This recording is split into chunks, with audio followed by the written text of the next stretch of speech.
السلام علیکم ورحمۃ اللہ وبرکاتہ۔ آج ہم آپ کے سامنے ذکر کریں گے صلاح، مسلم پریئر، نماز۔ عربک میں اسے صلاح کہتے ہیں، پرشین فارسی میں اسے نماز کہتے ہیں، سنسکرت میں اسے نماجسیہ جو روپ وسرجنیہ میں نمہ ہو جاتا ہے۔ نمہ کا مطلب to band, to Bahu down, جھکنا صرف ایک اللہ رب العزت کے سامنے۔ مسلمانوں کو 5 وقت کی نماز تحفے میں ملی پیارے آقا کی معراج والی رات میں۔ اللہ تبارک تعالیٰ کی جانب سے 50 وقت کی نماز ملی تھی، آپ نے کم کرا کے اسے 5 وقت کی مقرر کروایا، جو فرض ہے، کمپلسری ہے۔ اب امتی پڑھے گا 5 وقت کی نماز، لیکن ثواب ملے گا 50 وقت کی نماز کا۔ میں آپ کو بتا دوں، اس نماز میں ہم جب کھڑے ہوتے ہیں تو اللہ کی تعریف بیان کرتے ہیں، اس کی کبریائی بیان کرتے ہیں، اور کہتے ہیں کہ اللہ، ہم تیری ہی عبادت کرتے ہیں، تجھ سے ہی مدد مانگتے ہیں، ہمیں سیدھا راستہ چلا، راستہ ان کا جن پر تیرا احسان ہوا، نہ ان کا جن پر تیرا غضب ہوا، نہ بہکے ہووں کا۔ ہم لوگ کے اوپر 5 وقت کی نماز فرض ہے۔ فجر کی نماز، pre dawn period, before the break of dawn, صبح بھور کا وقت، سورج نکلنے کے پہلے تک۔ دوسرا ہے ظہر، آفٹر مڈ ڈے، دوپہر۔ عصر کی نماز دوپہر کے بعد، آفٹرنون۔ مغرب کی نماز آفٹر دا سن سیٹ، سورج غروب ہونے کے بعد، ڈوبنے کے بعد۔ عشاء کی نماز رات میں۔ 5 وقت کی نماز فرض کی گئی۔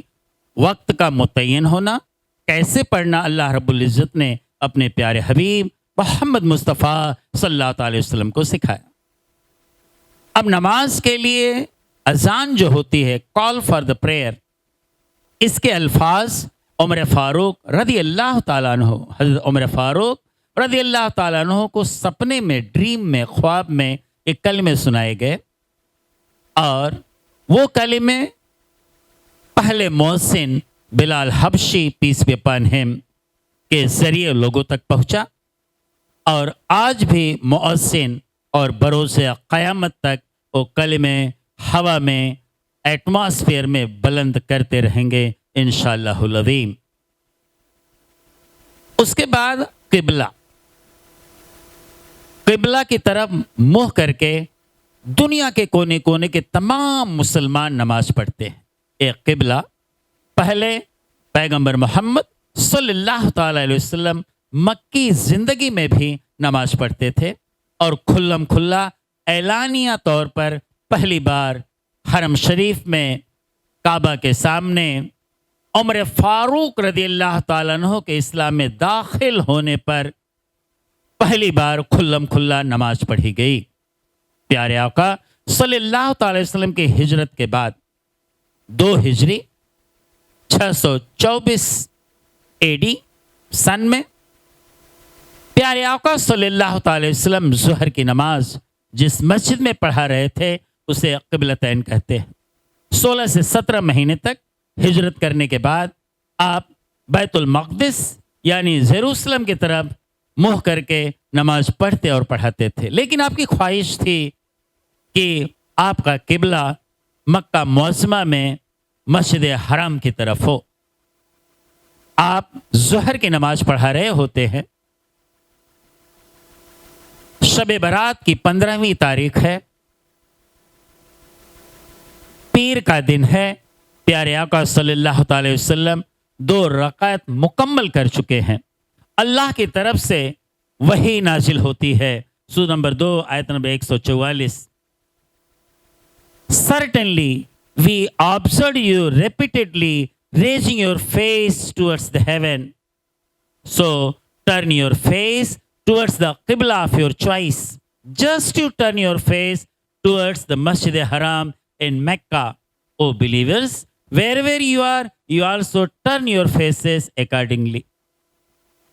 اللہ رب العزت ارشاد فرما رہا ہے، اے محبوب بار بار تمہارا آسمان کی طرف چہرہ اٹھا کے دیکھنا ہم دیکھ رہے ہیں، اس لیے تم اپنے پسندیدہ قبلے کی طرف اپنا چہرہ پھیر لو، ترنت اپنا چہرہ اپنے پسندیدہ قبلے یعنی مسجد حرام مکہ کی طرف پھیر لو۔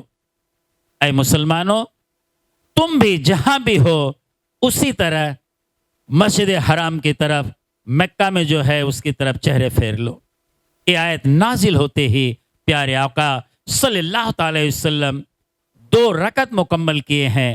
آپ نارتھ سے ساؤتھ کی طرف یعنی پہلی صف سے آخری صف کی طرف آگے آ جاتے ہیں اور اپنا چہرہ اپنے پسندیدہ قبلے مسجد حرام مکہ کی طرف کر لیتے ہیں۔ تمام صحابہ بھی اپنے آپ کو اسی طرف موڑ لیتے ہیں، اور نماز مکمل ہونے کے بعد جب صحابہ اکرام قریب کی مساجد میں جاتے ہیں انہیں بھی حکم دیتے ہیں، انہیں بھی قبلہ بدلنے کی آیت کا ذکر کرتے ہیں، تو سب کے سب جو رکوع میں تھے اپنا چہرہ بیت المقصد سے یروشلم کی طرف سے مسجد حرام یعنی مکہ کی طرف کر لیتے ہیں۔ پیارے آقا کی حدیث مبارکہ ہے بخاری شریف، پیارے آقا صلی اللہ تعالی وسلم 16-17 مہینے جو ہے یروشلم بیت المقدس کی طرف چہرہ کر کے نماز پڑھتے اور پڑھاتے رہے۔ جب یہ آیت نازل ہوئی تو آپ نے فوراً اپنا چہرہ مسجد حرام کی طرف پھیر لیا، مکہ کی طرف، اور تمام صحابی رسول سب کے سب اپنا چہرہ مسجد حرام مکہ کی طرف پھیر لیا۔ تو معلوم یہ ہوا ایک قبلہ جو ہے ایکتا اکھنڈتا کا پرتیک ہے۔ اس کا مطلب ہے کہ دنیا کے کونے کونے میں جہاں بھی مسلمان ہیں سب ایک ہی طرف چہرہ کر کے اللہ رب العزت کی کبریائی بیان کرتے ہیں۔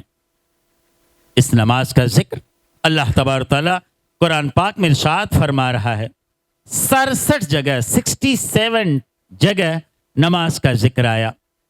چپ نمبر 51 سورہ ساریات ورس نمبر 56، وما خلقت الجن والانس الا لیعبدون، میں نے جن اور انس کو اپنی عبادت کے لیے پیدا کیا۔ اللہ تبارک تعالیٰ قرآن پاک میں ارشاد فرما رہا ہے، سورہ نمبر 13 سورہ رعد آیت نمبر 28، الا بذکر اللہ تطمئن القلوب، یاد رہے اللہ کی یاد میں ہی، ذکر میں ہی دلوں کو سکون ہے۔ سورہ نمبر 20 سورہ طٰہٰ آیت نمبر 14 میں ہے، اللہ ارشاد فرما رہا ہے، اقم الصلاۃ للذکری، میری یاد کے لیے نماز قائم کرو۔ اللہ تبارک تعالیٰ قرآن پاک میں ارشاد فرما رہا ہے، سورہ نمبر 2 سورہ البقرہ آیت نمبر 43، وَأَقِیمُوا الصَّلَاةَ وَآتُوا الزَّکَاةَ وَارْکَعُوا مَعَ الرَّاکِعِینَ، نماز قائم کرو، زکوٰۃ دو اور رکوع کرنے والوں کے ساتھ رکوع کرو۔ اسے ریپیٹ کیا گیا سورہ نمبر 24 سورہ نور آیت نمبر 56 میں۔ اللہ تبارک تعالیٰ قرآن پاک میں ارشاد فرما رہا ہے، سورہ نمبر 2 سورہ البقرہ آیت نمبر 153، یا ایھا الذین آمنوا استعینوا بالصبر والصلاۃ، اے ایمان والو مدد مانگو صبر اور نماز سے۔ اسے ریپیٹ کیا گیا سورہ نمبر 2 سورہ بقرہ آیت نمبر 45 میں۔ اللہ تبارک تعالیٰ قرآن پاک میں ارشاد فرما رہا ہے کہ اے محبوب، میرے بندوں میں سے جو ایمان والے ان سے کہہ دو نماز قائم کریں اور ہماری دی ہوئی روزی میں سے کھلے طور پر اور چھپے طور پر خرچ کریں۔ اللہ تبارک تعالیٰ قرآن پاک میں ارشاد فرما رہا ہے، سورہ نمبر 20 سورہ طٰہٰ آیت نمبر 132، وَأَمُرْ أَهْلَكَ بِالصَّلَاةِ وَاصْطَبِرْ عَلَيْهَا، اپنے گھر والوں کو نماز کی تاکید کرو، حکم دو اور خود نماز قائم کرو۔ اور پھر فرمایا گیا سورہ نمبر 66 سورہ تحریم آیت نمبر 6 میں، یا ایھا الذین آمنوا قوا انفسکم واہلیکم نارا، اے ایمان والو اپنے آپ کو اور گھر والوں کو دوزخ کی آگ سے بچاؤ، جس کا ایندھن